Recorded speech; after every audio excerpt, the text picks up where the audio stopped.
G'day, g'day, and welcome everyone again to this month's special spotlight on an amazing leader and guest. And today I have none other than the beautiful Morven Cameron. Hello, Morven. Hi, AJ. How are you? I am great, and it's wonderful to have you join us. Thank you so much for being here today to share a bit of your insights and a bit of your leadership and career journey. Now, Morven is the CEO of Lake Macquarie City Council. If you're not from Australia, it's on the east coast of Australia, north of Sydney, and it is definitely God's country. It's the largest saltwater lake in the Southern Hemisphere. It's somewhere where I grew up and went to school and spent the first 40 years of my life. So I love the area, love the lake. But what I love more than anything is leadership and hearing from people who have created a career for themselves doing what they love and serving and making a difference in an awesome way. And that's what I want to talk to you about today, Morven. Now, I know you've been at the council for a number of years and that you've been the CEO for, I think, 6 or 7. Does that sound? Yeah, 7 in September, so nearly 7 years, yeah. Awesome. And so you've also moved through different roles and ranks in the same organisation, which can often be a good thing in government, but also a challenging thing when people see you as a certain role and all those sorts of things. So today I'd love to hear first, is there anything about you that we should know or that you'd like to share? So who are you? Apart from I don't like to share, yeah, being behind the scenes in government is far more fun than being up front, in my opinion. So these kind of conversations are awkward, AJ, but you know that.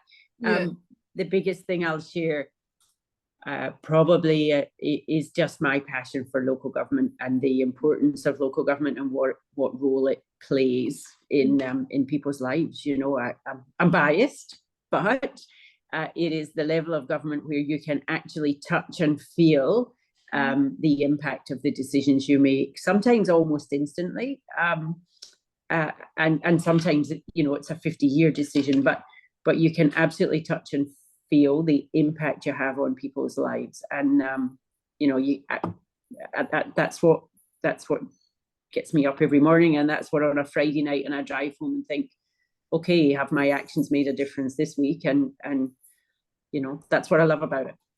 Awesome. I love that reflective kind of thinking on the way home. And you're right. When I think about times I've been in government, when it's been too much in the policy side or in a head office somewhere where decisions are made, but you're not on the ground or seeing that, I can understand why being in a local government would be so rewarding. You know, all the citizens are around you all the time, right? Yeah. And it's challenging. It's challenging and it's rewarding, but as long as you can, you know, as long as that's in balance, then it's for me, in my opinion, it's the best level of government to work in. Yeah, awesome. I bet it's not a walk in the park, I'm sure. I'm sure you have many. Not always.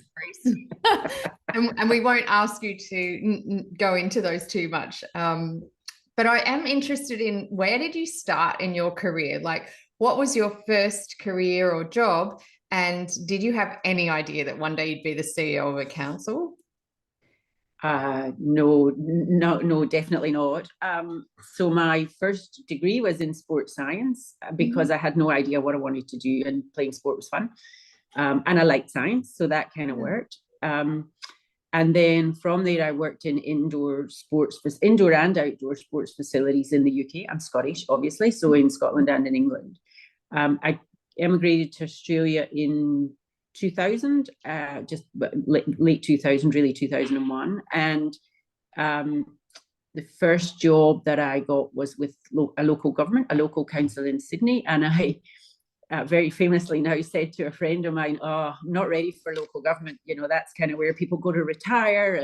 And, you know, that it's not for me, but it's always easier to find a job from a job. And therefore, I'll throw my hat in the ring and I'll have a go at this one until something else, you know, comes along.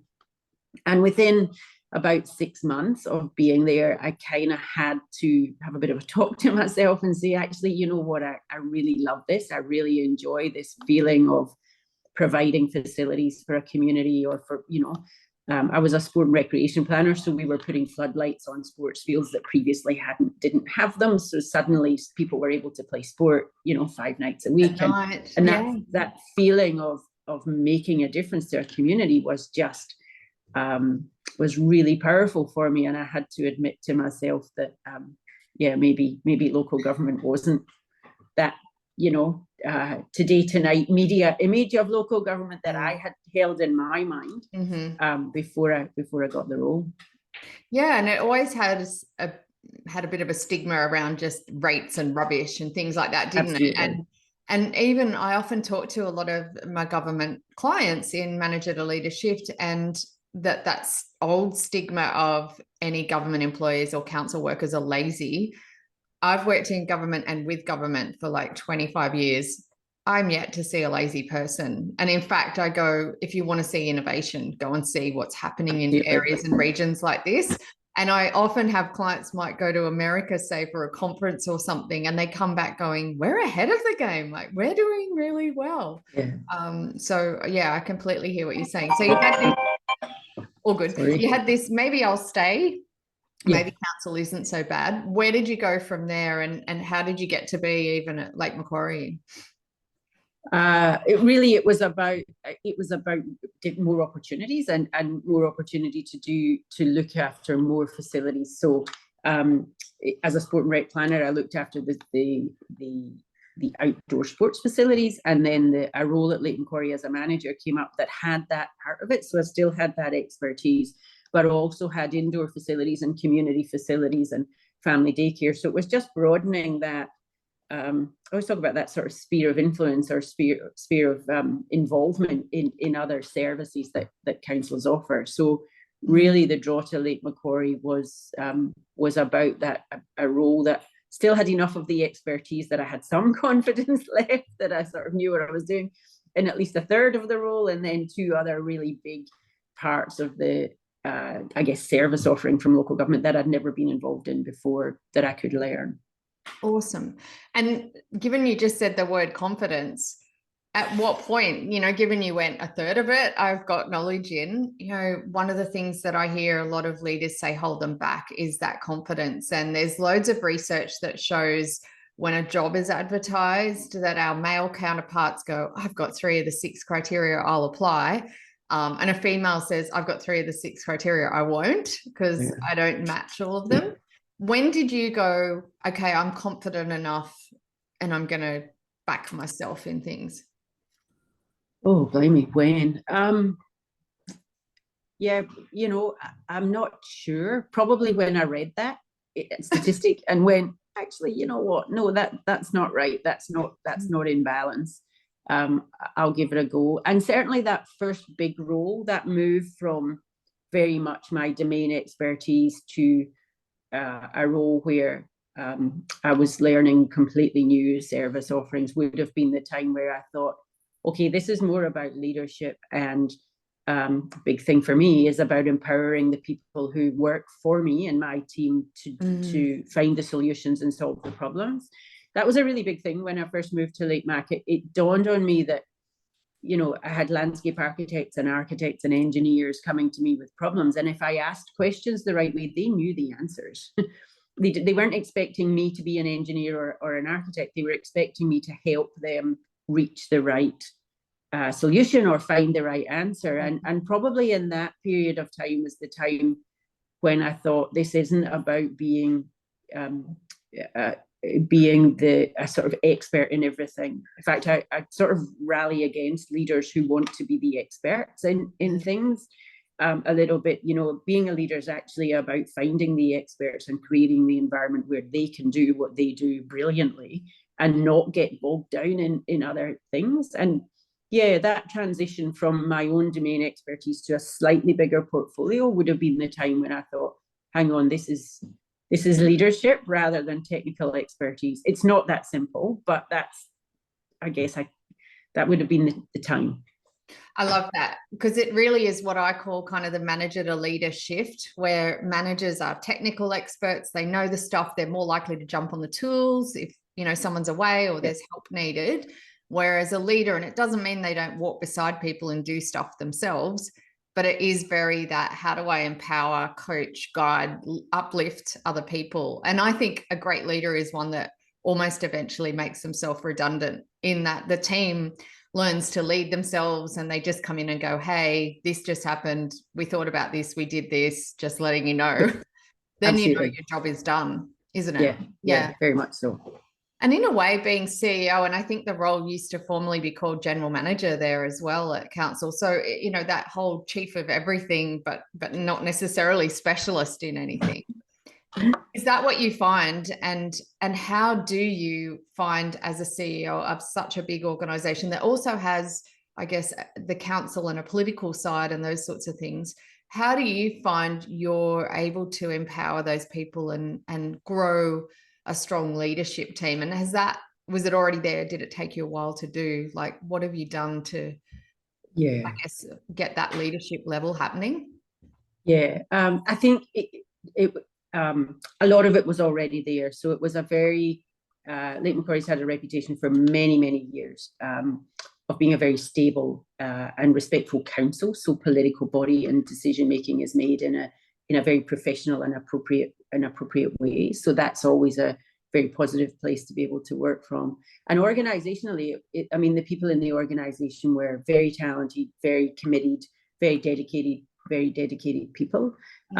We've had a lot of change. I mean, it's been 7 years, so there's been a lot of change in that leadership in that time. And we've really changed the rhetoric around the workplace and the feel of the workplace. And we talk about this idea of empowered people working together for a better city. And we did that. We did that because we recognized that any political organization has to be quite hierarchical, particularly one where the politicians are as close to you as they are in local government. But we have 1,200 people who are hugely talented, hugely dedicated, live in the city, want the best for the city. And I really considered that my role was to create an environment where they could just do that as freely as possible. So as little hierarchy and sort of red tape as possible. We were coming from a really strong base. I wasn't fixing an organization that in any way was broken. We were really just at that point of saying it's time to modernize. And I always use the term that our city's economy was about to change really quickly. Right. We were over 40% mining and manufacturing. And I said, as the city government, we've got to be able to change as quickly and be as agile and adaptive as our economy is going to have to be to support our city. So that was kind of our big driver, about as much frontline decision making as possible, as much empowering our staff to make decisions. And then the real way we do that is there's a whole gamut of things, but the most critical thing of the law is values and integrity. So we set about coming up with a new set of values. They were the same values, they were just punchier. So they were easier to understand, they were easier to remember. Yeah. And then we embedded them in all of our documents, in our performance documents, in our risk appetites. Everything had these same values. We had behavioral statements attached to them. So we say to people who start with us, these are the values, these are the behavioral statements, this is how we expect you to behave. But equally, this is how we expect you to see other people behaving. And if somebody's not behaving like that, we encourage everybody in the organization to challenge and say, oh, the way you behaved today, Morven, really wasn't consistent with that value of X or Y. So we talk about the values being our guardrails. They are the point, if you're confronted with a decision and you want to make it, as in a frontline decision, go to the values and the behavior statements. And if you're behaving in a way that's consistent with those values, or your decision you're about to make is consistent with the values, then do that. And then we back that up about 2 years later with what we call an integrity framework, where we really spend time on integrity behaviors, code of conduct, fraud, anti-fraud behaviors, talking about what's appropriate. Another bugbear of local government is this mantle of, which is so wrong, and other levels of government have nowhere near the rigor around integrity that local government has. So we call that out very boldly and talk about it openly, and really wear it as a badge of pride that our integrity numbers are as strong as they are. And between an integrity framework and a set of very clear values as your guardrails, we actually draw it in a circle, and there are guardrails in the circle. That's how we make sure staff feel that they can just passionately do what they need to do to support the city. Yeah. You're speaking big my language. Answer. Sorry, big No, you're answer. speaking my language, and I love it, because I think that's the role of leadership, right? Is to set the tone and the culture and go, here's how we want to play in the sandpit. Pick up any toy you want and play with it how you want, so long as it fits within this parameters. So I think that's incredibly valuable. And no wonder the council is achieving great things for the city and the community, and is award-winning and revered, right? Because so many businesses just chase the next thing, but without having that bedrock of foundation. So I love that you've been introducing that. And I hear that you've tweaked the values a bit, which is phenomenal. So they're not just meaningless words, because the organizations I've seen and worked with that really have embedded values have them as active statements, as verbs, as like one company I've been working with, one of their values is be easy to do business with. And that's so super clear, isn't it? And fabulous. And so it's that helping people even relate to it, and that you are making a psychologically safe place that people feel they're able to call stuff out. Very much so. Amazing.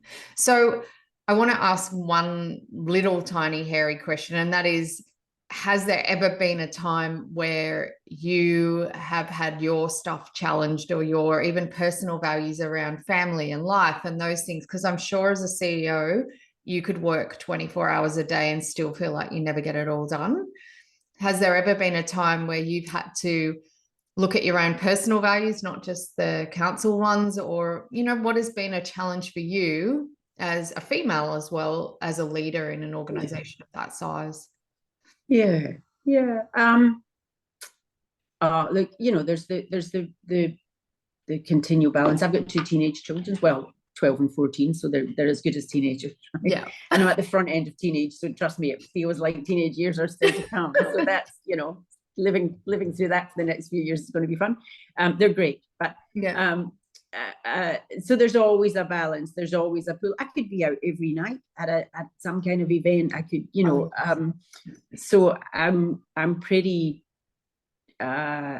strict with myself and around the night work I do in the evenings and the events I go to. I've got to say that I've got a mayor who's brilliant, and right at the very beginning, she and I kind of set some guardrails, and I said, look, you know, realistically, I think it's reasonable if council's on one night, and you know, a couple of times in a month I can be out on another night, and every now and again, if it's important enough, I'll be away on a weekend.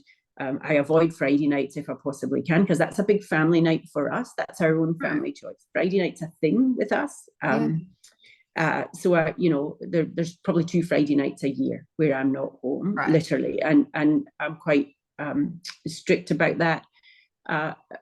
And how did I do that? Really setting those guardrails early with both the mayor and my councillors are brilliant, I have to say. You know, so in the early days, they would phone me out of hours, and I would say, hey, the first thing I'd say is, hey, is this urgent, or can we chat on Monday? And every time they would say, no, we can chat on Monday, or no, Morven, it is urgent. Something's happened in the city that, you know, and, you know, if it's urgent, I deal with it. But if it's not urgent, first thing Monday morning, I phone them back, and very quickly and very respectfully. And I do the same to them. Is this a good time to talk? Can you talk now? You know, I realize I'm calling you at dinner time. Is it okay? You know, so I've set a tone very clearly around absolutely, you can interrupt me if, you know, if there's something very serious going on, but if it's not serious, I'll get back to you first thing Monday morning. And they've respected that. And that's a testament to them, but I'm very sure that an awful lot of that was me politely, but setting some guardrails. And I actually think they appreciate the guardrails, you know. Yeah, well, like the values, right? You set the tone from the top. And if you're telling that out, I'm sure that gets talked about. And where other managers then go, well, I shouldn't be expecting my staff to respond to emails at 9 o'clock at night if that's not expected from the top. Yeah, that's a bugbear for me, AJ. I gotta say, you've hit one of those buttons for me. Absolutely. So I regularly get to work a bit later because I take the kids to school. Not so much now they're in high school, but when they were, I always pick them up from school on a Friday afternoon. I leave early to take them to sport, and I don't do it surreptitiously. So I'll say, so and so's got a game. Blah. But the email thing, thought you might ask me that. I'm saddened that we need legislation about turning off and right to not be contacted. I mean, that's a reflection on leadership, a poor reflection on leadership in this country. But in the early days when my kids were little, I probably couldn't have done my job if I wasn't able, or it would have been much harder to feel a sense of balance. Right. I would leave early, I'd get home, I'd have dinner with the kids, I'd bath them, I'd, do the story time stuff you do with little kids. I'd put them to bed. They were good sleepers, luckily, but I'd put them to bed and I'd do a couple of hours of work. And people would say to me, oh, you're sending emails at 10 o'clock at night. And I'm saying, no, but I'm a mum and this works for me. Delayed delivery is beautiful. I love it.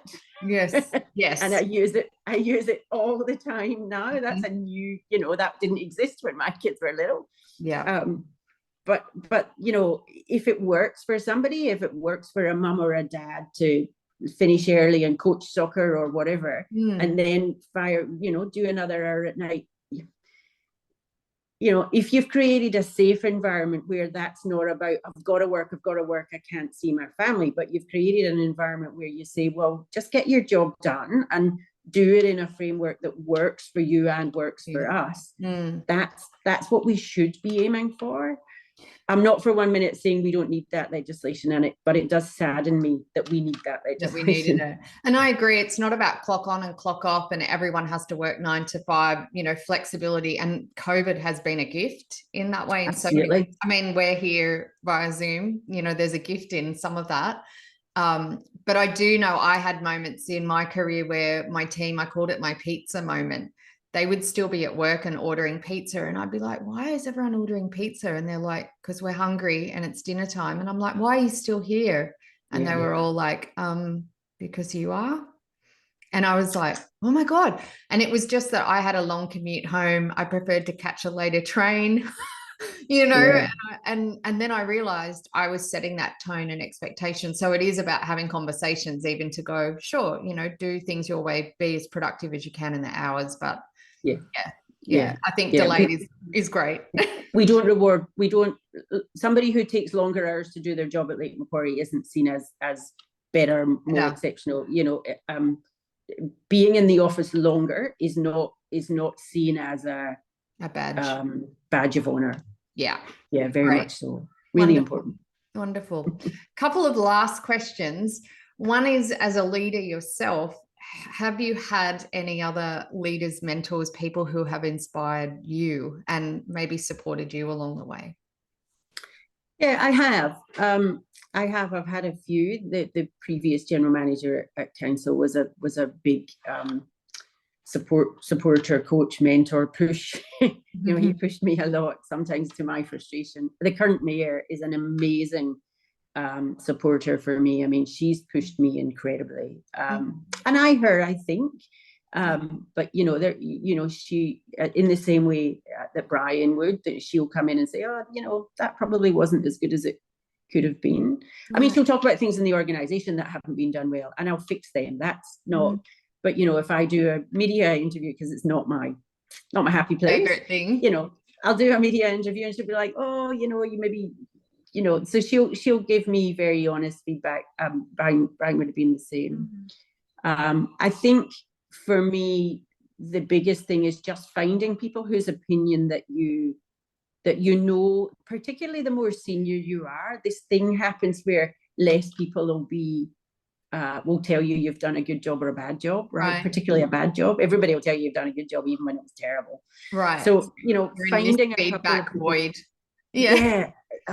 Finding a couple of people who there's a couple of people who work for me, who work for council, who I know if they come in and shut the door and go, you need to talk to you. I'm like, okay, what have I done wrong? And they'll be really honest, and they're doing it out of absolute care for both me and for the organization. And you know, I don't know what you describe those people, but just honest people who you know will, and sometimes it's because I've said no to doing an interview before I've done it. And Kate will turn up and Kate will sit me down and she'll say, I know you've said no, but you need to do this. And I'm, Why? No, I don't. Yes, you do. You know, and just having people around you who've kind of got your back in that more emotional, and don't do the, oh, she's the CEO, she must know best. You know, definitely not. That's invaluable. Yeah, absolutely. And it's about their intent, isn't it? That they're coming with good intent. So lastly, and thank you for sharing all your lessons and your journey. What are you most grateful for now, in life, in leadership, whatever? Yeah. Oh, wow. Grateful for. Look, my family, obviously. The fact that I live in Australia, you know, that was a 16-year journey for me. I decided at 14 that was where I was going to live, and I arrived when I was 30. Permanently arrived when I was 30. I came in between. You know, so the life we lead. Growing up in Lake Macquarie, you probably don't comprehend the kind of where Paul and I grew up is very, very different. Geographically, economically, socially to now. So, you know, we forever pinch ourselves that we're here and this is our lives.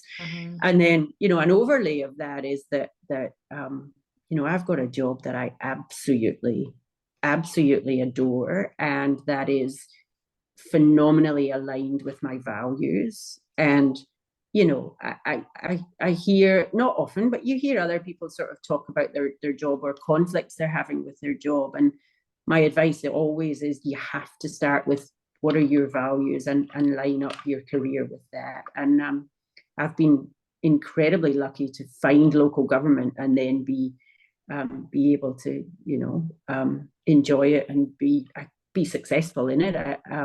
That's hard to say, but be successful in it.